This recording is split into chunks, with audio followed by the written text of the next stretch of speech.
Krishnamurti in dialogue with Dr. Alan.W.Anderson. J. Krishnamurti was born in South India and educated in England. For the past 40 years, he has been speaking in the United States, Europe, India, Australia, and other parts of the world. From the outset of his life's work, he repudiated all connections with organized religions and ideologies and said that his only concern was to set men absolutely, unconditionally free.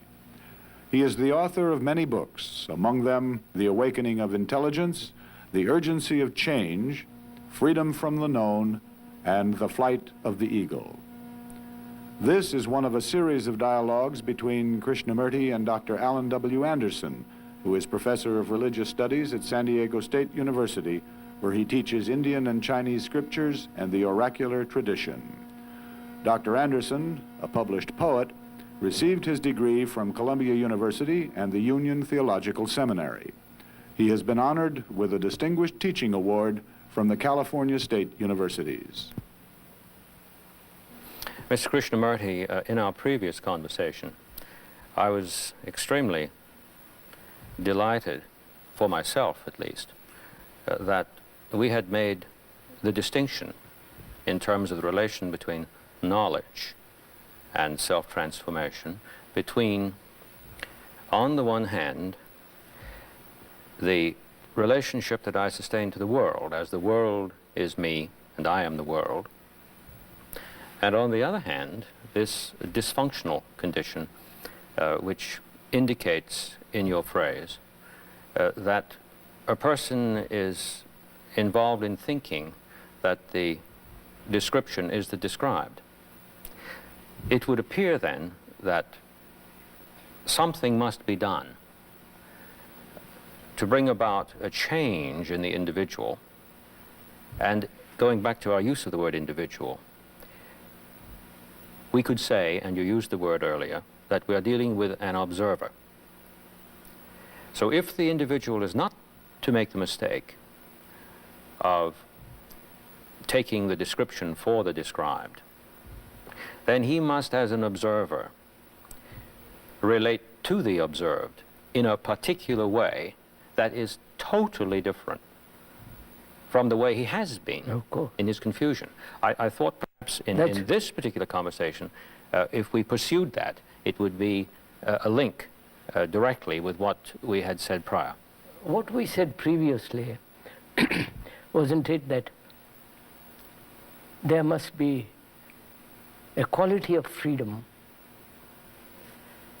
from the known? Otherwise it will be mere, the known is merely the repetitive of the past, the tradition, the image, and so on. The past, surely, sir, is the observer.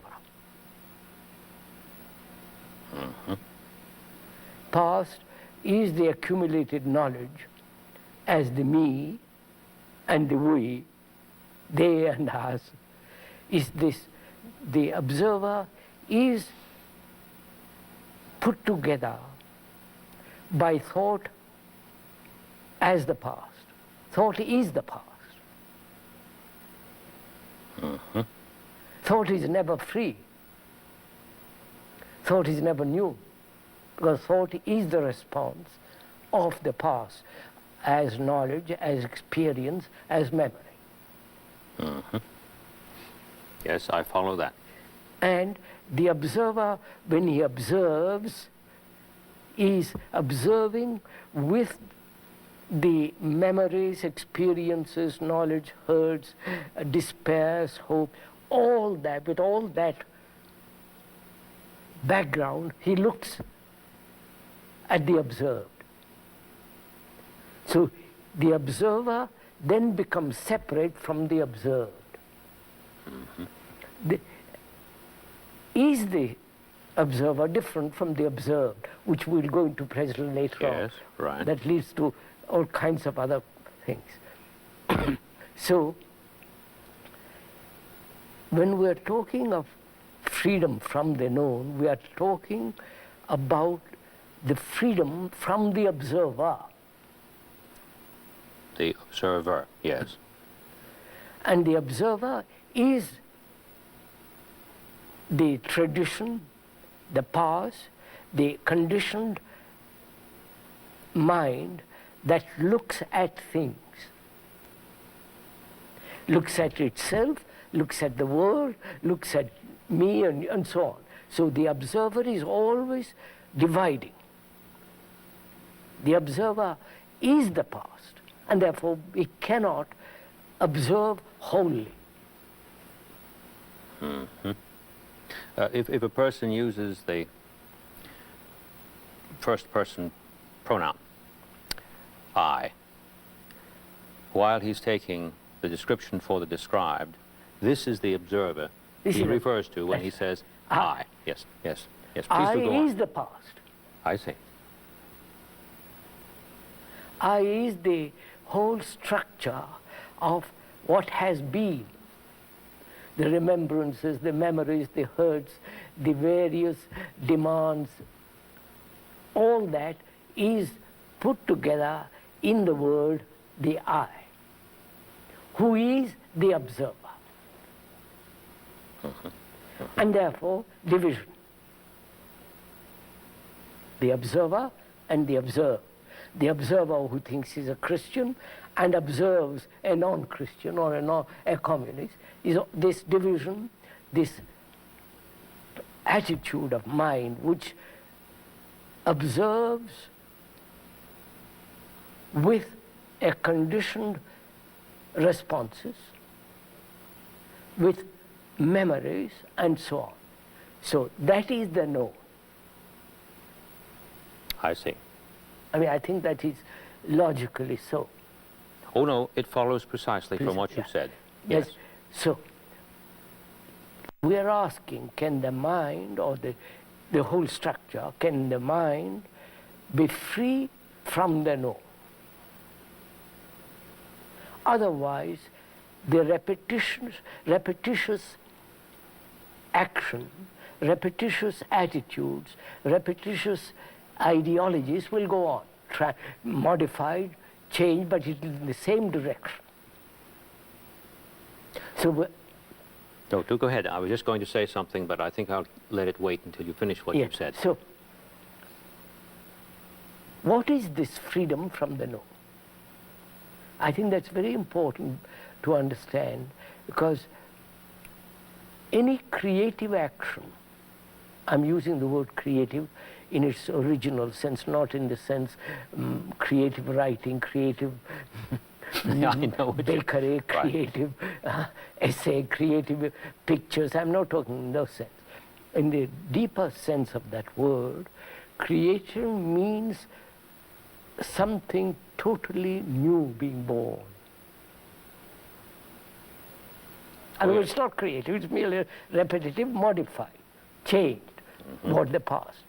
So, unless there is a freedom from the known, there is no creative action at all. Which is, freedom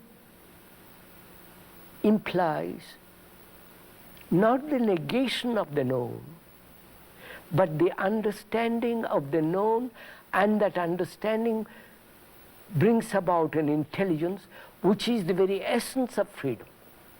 Right. I'd like to make sure that I've understood your use of this word creative. Yes, that's why Seems to me very, very important. Yes. People who use the word creative in the sense that you described, creative this, that, and the other. That's a horror. That is a dreadful way of using that word. Because what the issue is of their activity is something merely novel. Novel. That's right. Not radically new, No. but novel. It's like creative writing, teaching creative writing. It's so absurd. Exactly. Yes. Now I do, I think, grasp precisely the distinction that you've made. And I must say I fully agree with that. Unless you feel new, you can't create anything new. That's right. And the person who imagines that he is creative in this other sense that we pointed to, is a person whose reference for his activity is this observer Yes. that yes. we mentioned, that is tied to the past. Yes, that's right. So even if something does appear that is really extraordinarily novel, merely novel, It's but still extraordinarily novel, they're kidding themselves. The if novel they... is not the creative. Exactly. The novel is just, you know. Right. And today, especially, it seems to me in our culture, we've become hysterical about this because in order to be creative, one simply must rack his brains in order to produce something which in itself is bizarre enough to get attention. That's all. Attention, success. Yes. It has to be novel to the degree that I feel knocked on the head by it. Yeah, eccentric and all the rest. Exactly. But if that tension is increased, then with each succeeding generation, the person is put to tremendous stress, not to repeat the past, which he can't help repeating. Repeating quite. That's why I say Exactly. freedom is one thing and knowledge is another. We must relate the two and see whether the mind can be free from knowledge. We won't go into it now. This is real meditation for me. You follow, sir? Yes, I do. Because when we talk about meditation, we'll go into it. But see whether the brain can record and be free not to record. Brain to record and operate when necessary in the recording, in memory, in knowledge, and be free to observe without the observer. Oh, yes, yes, I see. That distinction seems to me absolutely necessary. Otherwise, it wouldn't be intelligible. No. No, yes. So, knowledge is necessary to act in the sense my going home from here to the place I live. I must have knowledge. I must have knowledge to speak English. I must have knowledge to write a letter and so on. Everything. The knowledge as function is mechanical function is necessary. Now, if I use that knowledge in my relationship with you, another human being, I am bringing about a barrier, a division between you and me, who is the observer. If I'm making myself clear. And I'm the observed in that case. Yeah. Right, in that context. That is, knowledge in relationship, in human relationship, is destructive. That is, knowledge which is the tradition, the memory, the image, which the mind has built about you when we are related together, that knowledge is separated and therefore creates conflict in that relationship. As we said earlier, where there is division, there must be conflict. Division between India and Pakistan, India and America, Russia and all that, this divisive activity, politically, religiously, economically, socially, in every way, must inevitably bring conflict and therefore violence. That's obvious. Exactly. Now, when in relationship, in human relationship, knowledge comes between, then in that relationship there must be conflict. Between a wife, husband and wife, boy and girl, wherever there is the operation of as the observer who is the past, who is knowledge, in that activity there is division and therefore conflict in relationship. So now the question that comes up next is the one of freedom from being subject Yeah, to this repetitive round. that's right. Good, good. Now, is that possible? You follow, sir? It's an immense question because human beings live in relationship. Yes. There is no life without relationship. Life means to be related. Exactly. People who retire into a monastery and all that, they are still related. However much they might like to think they are alone, they are actually related. Yes. Related to the past, Oh, yes, very much so. to their Savior, to their Christ, to their Buddha, to their, you follow all that, they are related to the past. And their rule. And the rules, everything. Yes. They live in the past. And therefore, they are the most destructive people. Because they're not creative in the deeper sense of that word. No, and they also, insofar as they are involved in this confusion that you've been talking about, Yes. are not even producing anything novel. No, Not that that means anything, but, No, but no. perhaps that would rather radically... But the novel would be for a man who is talkative to enter a monastery where they don't talk. Yes. That's a novel to him, and he said that's a miracle. Right. So, our problem then is, what place has knowledge in human relationship? Yes. That's That's the problem. That's now. one problem. Yes. Because relationship with human beings is the highest importance, obviously. Because out of that relationship, we create the society in which we live. Out of that relationship, all our existence comes. This would take us back again to the earlier statement, I am the world and the world is me. That's right.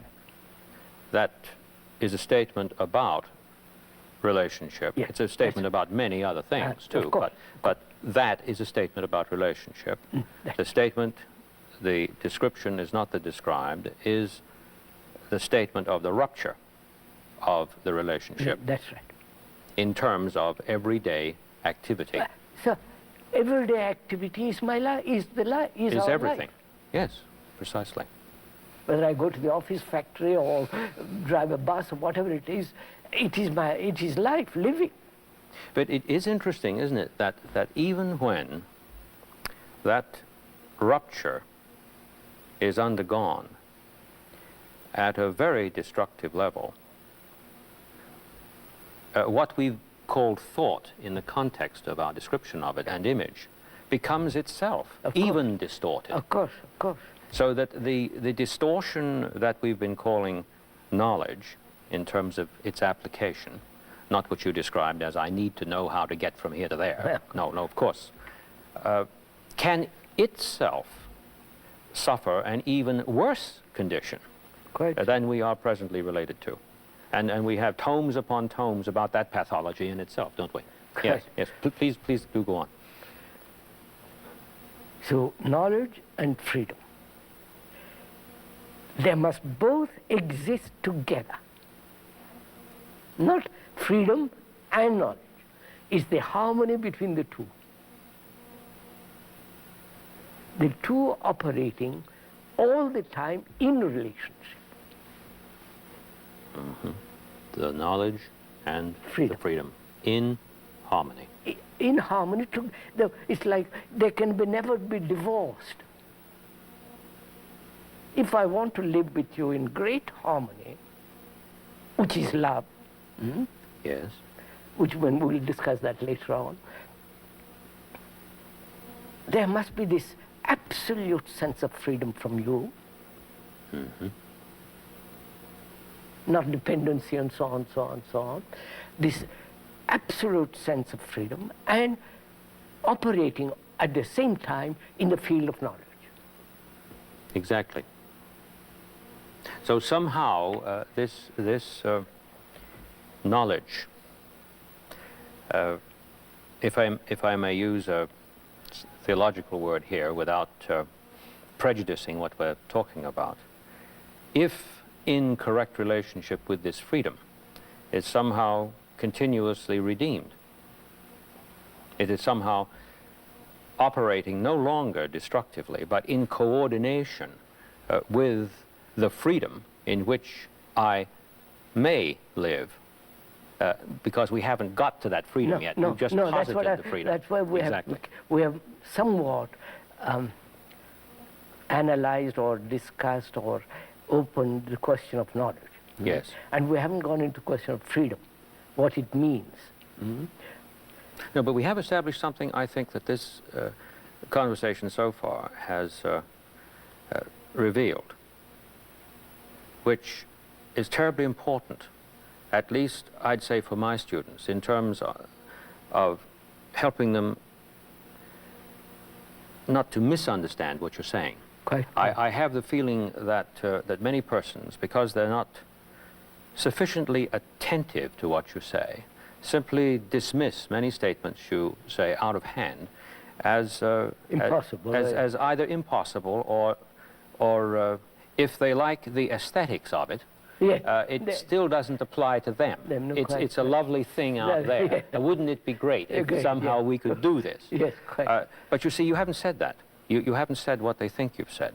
You've said something about knowledge with respect to pathology, and you've said something about knowledge in which knowledge itself is no longer destructive.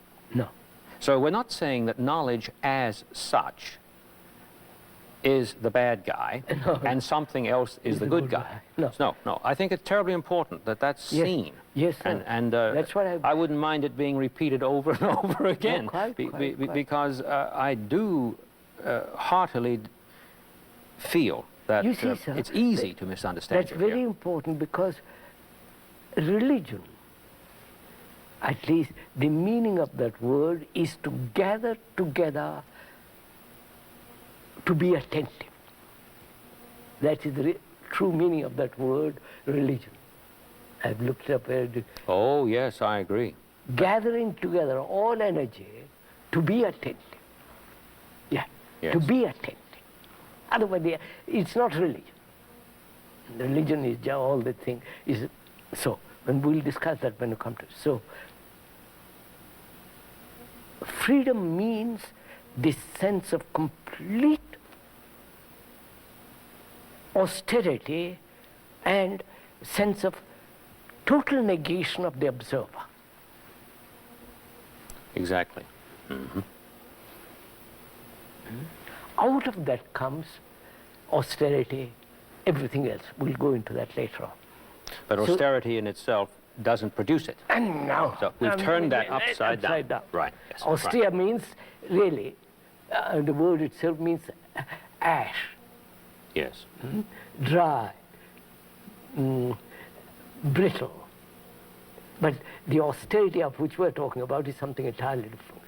It is, Yes. it is the freedom that brings about this austerity inwardly. There's a beautiful biblical phrase that points to this. Just 3 words: beauty for ashes. When a Yes, sir. That's right. transformation takes place. And in English we have the phrase ashes in the mouth. Ashes- When of course, the of course. whole thing has come to the utter end. ashes in the mouth. Right? But there's the change Yeah. from ashes to beauty. Now, so, freedom in action in the field of knowledge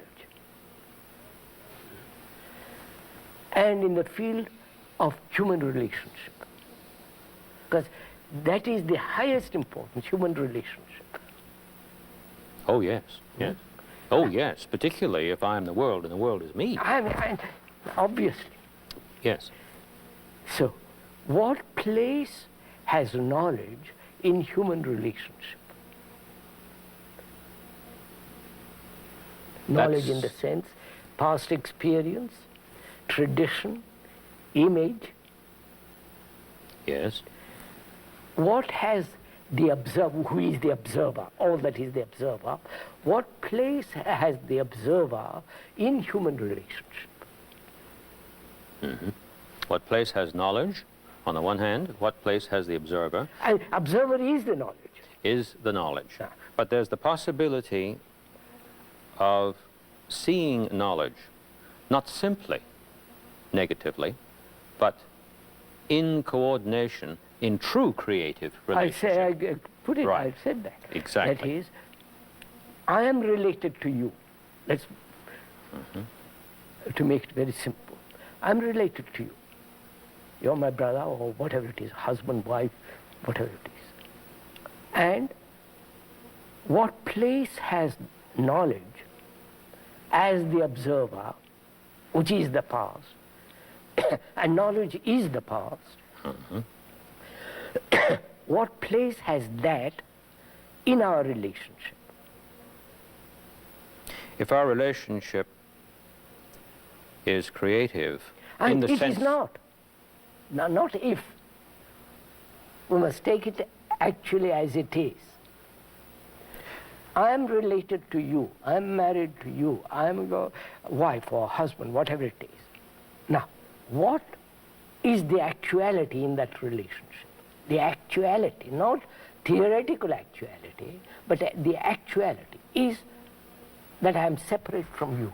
The actuality must be that we are not divided. But we are. I may call you my husband, my wife, but I am concerned with my success. I'm concerned with my money. I'm concerned with my ambitions, my envy. I'm full of me. Yes, I see that, but I want to make sure now that we haven't reached a confusion here. Yes, we have. When I say that the actuality is that we are not separate, I don't mean to say that at the phenomenal level that a dysfunction is occurring. I'm fully aware of that. But if we're going to say that the world is me and I am the world... We say it theoretically, we don't feel it. Yeah, precisely. But if that is the case, that the world is me and I am the world, So and that- this is actual. This is actual. This is actual only when I have no division in myself. Exactly. Exactly. But I have a division. If I have a division, And therefore, it's then just, there's no relationship between one and the other. therefore, I accept, one accepts the idea that the world is me and the world, me is the world.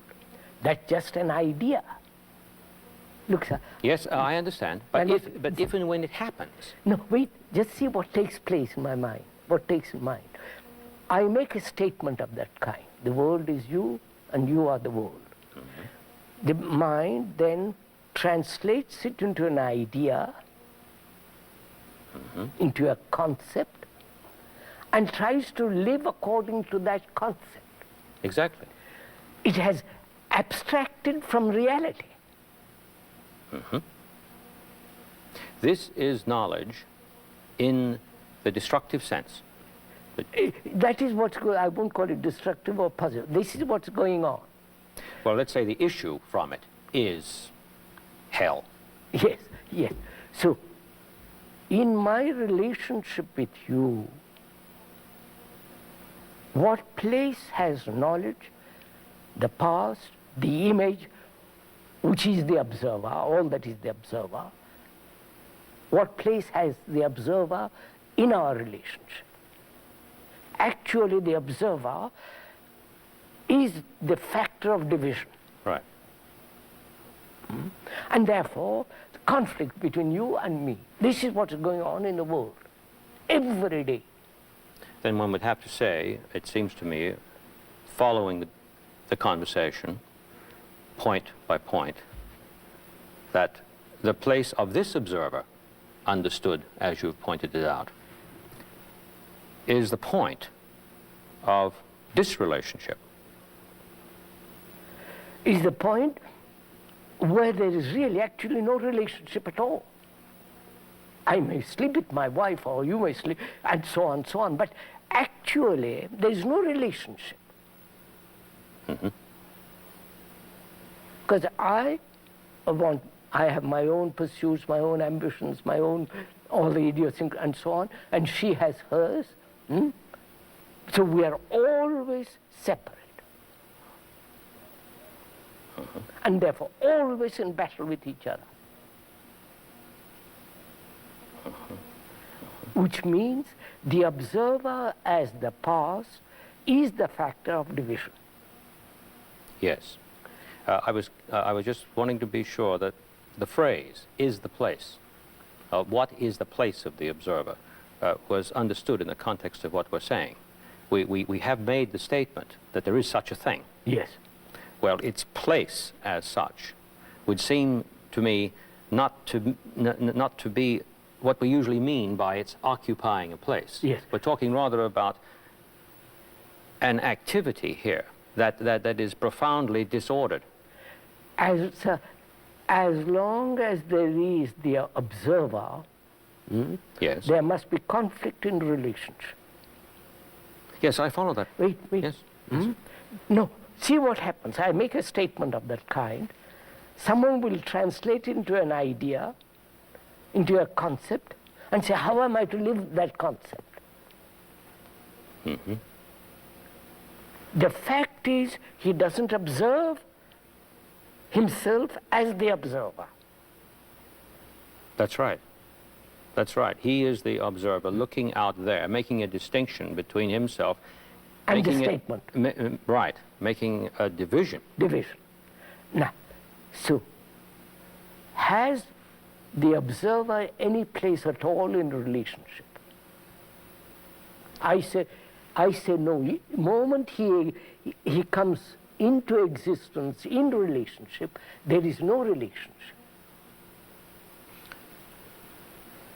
The relationship is not. Is not.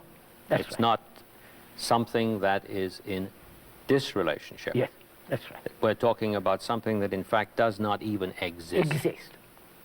Therefore, we have to go into the question why human beings in their relationship with other human beings are so violent. Because that's spreading throughout the world. I was told the other day in India, a mother came to see me, very Brahmanical family and very cultured and all the rest of it. Her son, who is 6, when she asked him to do something, he took up a stick and began to hit her. A thing unknown. You follow, sir? I mean, the idea that you should hit your mother is traditionally something incredible. And this boy did it. And I said, see what is the fact.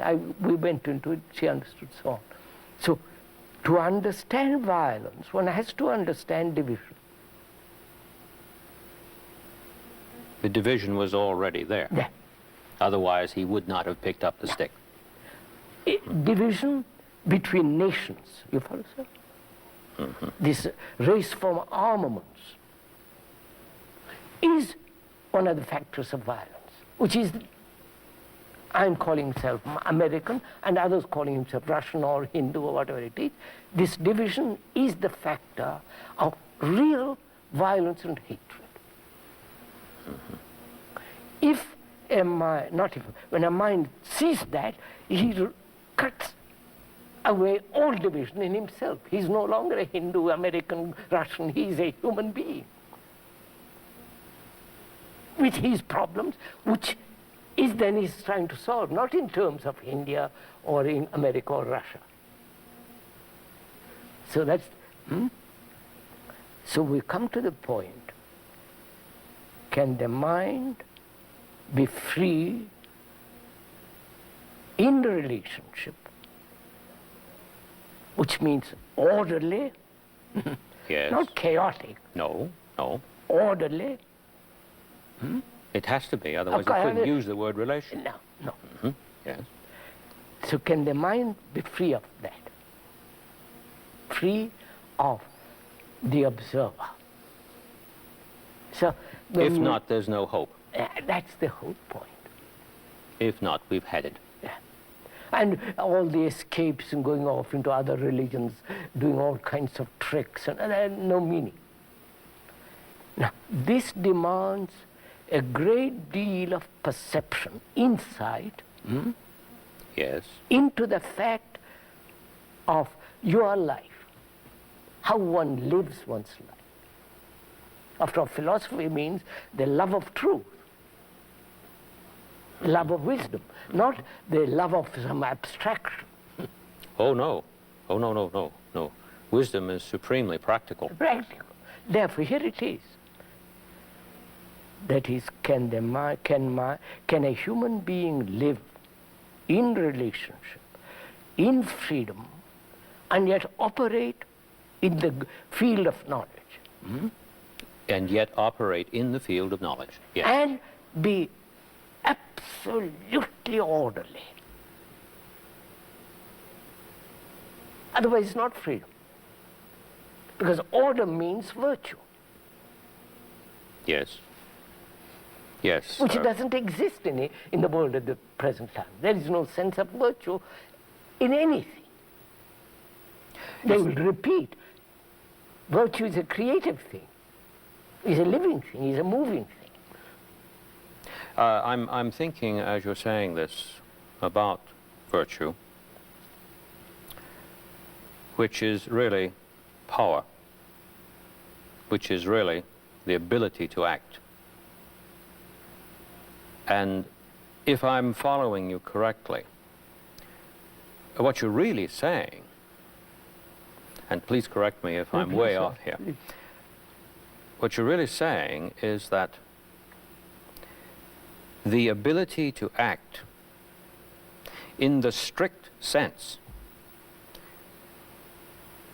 which must be creative, otherwise it's not an action, No. but it is simply a reaction, Yeah, repetition. a repetition,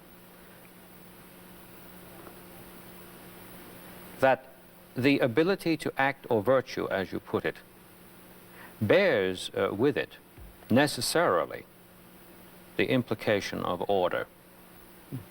It must. There seems to me no way out of that. Yes. Yes, I just wanted to recover Yes, that quite, step at a time. So can I come back? In human relationship as it exists now, we are looking at that, what actually is. In that human relationship, there is conflict. Sexual violence and so on, so on, so on. Every kind of violence. Now, can man live at total peace? Otherwise, it's not creative. In human relationship, because that is the basis of all life. You know? I'm very taken with the way you have pursued this. I notice that when we ask this question, is it possible that? The reference for it is always a totality. Yes. And the reference over here is a fragment, or a fragmentation, or a division. Never once have you said that the passage from one to the other is a movement that even exists. No, it can't exist. See? Quite. Absolutely. I think, Mr. Krishnamurti, that nothing is so difficult to grasp as this From this statement to that that. you've made. Yes. There is nothing that we are taught from childhood I up know. to render such a possibility a matter for taking seriously, because well, of course, one doesn't like to make sweeping statements about the way everybody's been educated, but I'm thinking of myself from a child upward, all the way through graduate school, accumulating a lot of this knowledge that you've been talking about. I don't remember anybody saying to me, or even pointing me to a literature that so categorically makes this distinction between one and the other as, in terms of each other, not accessible to each other through passage. No. Quite. Now, I'm correct in understanding you there, aren't I? Quite right. Maybe I could just say this as an aside. The fragment can't become the whole. No, the fragment cannot become the whole in and of itself. But the fragment is always trying to become the whole. Exactly. Now, of course, in the years of very serious and devoted contemplation and exploration of this, which quite clearly you have undertaken with great passion, I suppose it must have occurred to you that the first sight of this, while one is in a condition of the observer, must be very frightening. In the condition of the observer, the thought that there is no passage. No, but you see, I never looked at it that way. If you would. But please tell me how you looked at it. This, please. From childhood, I never thought I was a Hindu. I see. I never thought, when I was educated in England and all the rest of it, that I was European. Or I never was caught in that trap. I don't know how it happened. I was never caught in the trap. When you were quite little then, yes, and your playmates said to you, well, now look, you're a Hindu. What did you say? I probably put on Hinduism, you know, all the trappings of Brahman tradition. I was, but it never penetrated deeply. As we say in the vernacular, it never got to you. You never got to me, that's right. I see. That's very remarkable. That is extraordinary. The vast number of people in the world seem to have been got to with respect to this. That's why I think, you see,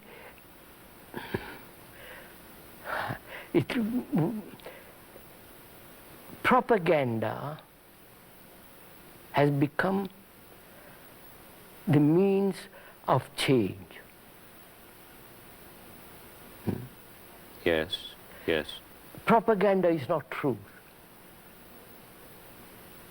Repetition is not truth. It's a form of violence, too. But that just... Yes. So, a mind that says, that merely observes, doesn't react to what it observes according to its conditioning, which means there is no observer at any time. Therefore, no division. It happened to me, I don't know how it happened, but it's happened. And in observing all this, I see in every human relationship, every kind of human relationship, there is this division, and therefore violence. And to me, the very essence of non-relationship is the factor of me and you. I was just trying to go back in my own personal history and think of when I was a child. I did, while accepting that I was different, I did believe that. I did come to accept that. There was something else, however, that always held me very, very hard to center in terms of making an ultimate issue of that. And that was an experience I had when I was rowing a boat. I spent some time in Scandinavia as a child, and I used to take the boat out on the fjord every day. And when I would row, I was profoundly moved by the action of the water when I moved the oar, because I lifted the oar out of the water, and there was a separation in substance between the water and the ore. But the water, which was necessary for support and for purchase, so that I could propel myself, never lost touch with itself. It always turned into itself without ever having left itself in the beginning. And once in a while I would laugh at myself and say, if anyone catches you looking at this water any longer than you're doing, they'll think that you're clear out of your mind. This is the observer talking to himself, of course. But that made such a profound impression on me that I think it was what you might call a little salvation for me. And I never lost that. So maybe there's some relationship between that apprehension, which I think changed my being, and what it is that you're talking about as one who never, ever suffered this sense of separation at all. Yeah. Yes, please go ahead. So that brings us to the point, sir, doesn't it? Can the human mind, which has evolved in separation, yes, in fragmentations, this is where evolution is. Yeah. Yes. Can such a mind transform, undergo a regeneration which is not produced by influence, by propaganda, by threat and punishment? Because if it changes because it's going to get a reward, then it hasn't changed. It hasn't changed. No. So that is one of the fundamental things which one has to ask and answer it in action, not in words. In action. Action. Oh, yes, yes, yes. Which is, my mind, the human mind, has evolved in contradiction, in duality. The me and the not me. Has evolved in this traditional cleavage, division, fragmentation. Now, can that mind observe this fact, observe, without the observer, and only then there is a regeneration. As long as there is an observer observing this, then there is a conflict.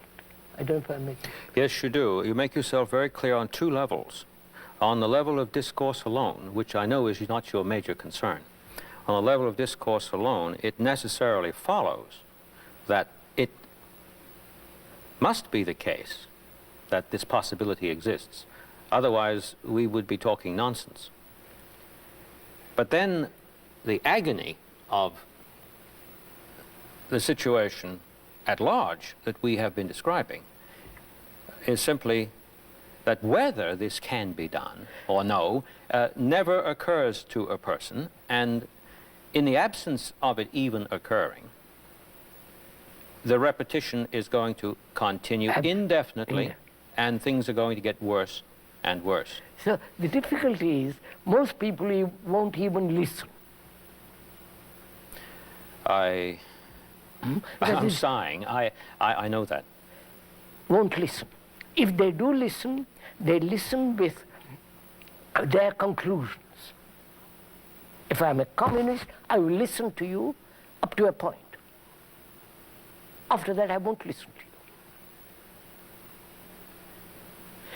And if I'm slightly demented, I will listen to you and translate what I hear according to my dementia. Exactly. So one has to be extraordinarily serious to listen. Serious in the sense, put aside my peculiar prejudices and idiosyncrasies and listen to what you're saying. Because the listening is the miracle. Not what shall I do with what you have said, Not what shall I listen to, but the act of listening. but the Yeah, act that- of listening Yeah, itself. So itself. we're back to ing, where the listening itself. That requires, I mean, you're good enough to listen to me because you want to find out. But vast majority say, what are you talking about? I want to go and enjoy myself. So go and talk to somebody else. So to create an atmosphere, to create an ambiance, a feeling, look, life is dreadfully serious, my friend. Do listen. It's your life. Don't waste it. Do listen. To bring about a human being that will listen is the greatest importance, because we don't want to listen. It's too disturbing. I understand. I have tried sometimes in class to make this very point. And sometimes I suggest that we should watch the animal, especially the wild animal. Of course. Because if it's not listening, it's likely dead. Dead. Yes, sir. There is this extraordinary Attention. attention that it makes, and every instant of its life is a crisis. Absolutely.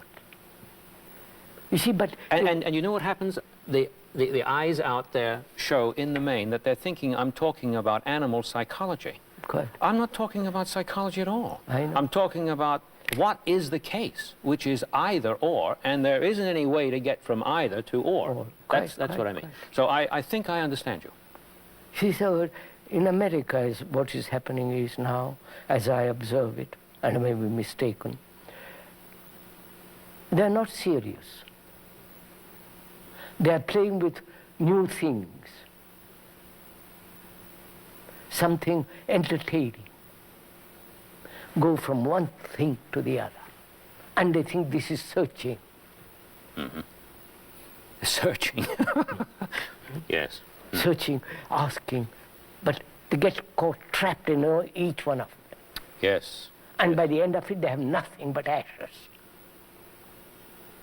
So it is becoming more and more difficult for human beings to be serious, to listen, to see what they are, not what they should be. No, what is the What case? is. Exactly. And that means you please do listen for 5 minutes.